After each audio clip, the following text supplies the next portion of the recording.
করেছে। কি নাম জানেন? মনে রাখতে হবে, কিন্তু আমাদের বাবা 10 জনকে বললে মনে রাখবে। চন্দ্রাবলী,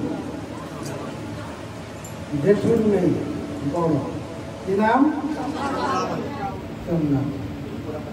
চন্দ্রাবলী যে এতদিন ধরে তপস্যা করছে আপনাকে পাওয়ার জন্য, তো সেখানে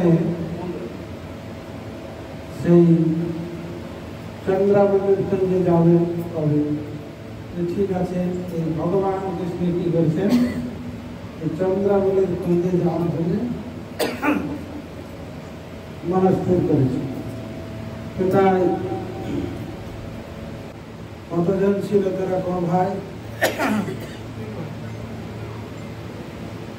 চন্দ্রভানু, বিষভানু, প্রভানু, শুভানু, আরো কয়েকজন ছিল।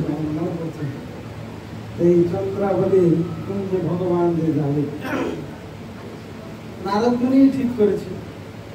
নারদ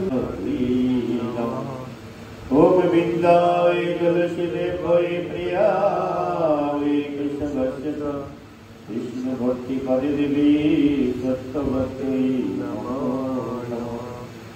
जय श्री कृष्ण चैतन्य प्रभु नित्यानंद श्री अद्वैत गदाधर शिवासादि गौर भक्तवृंद। हरे कृष्ण कृष्ण कृष्ण कृष्ण हरे हरे।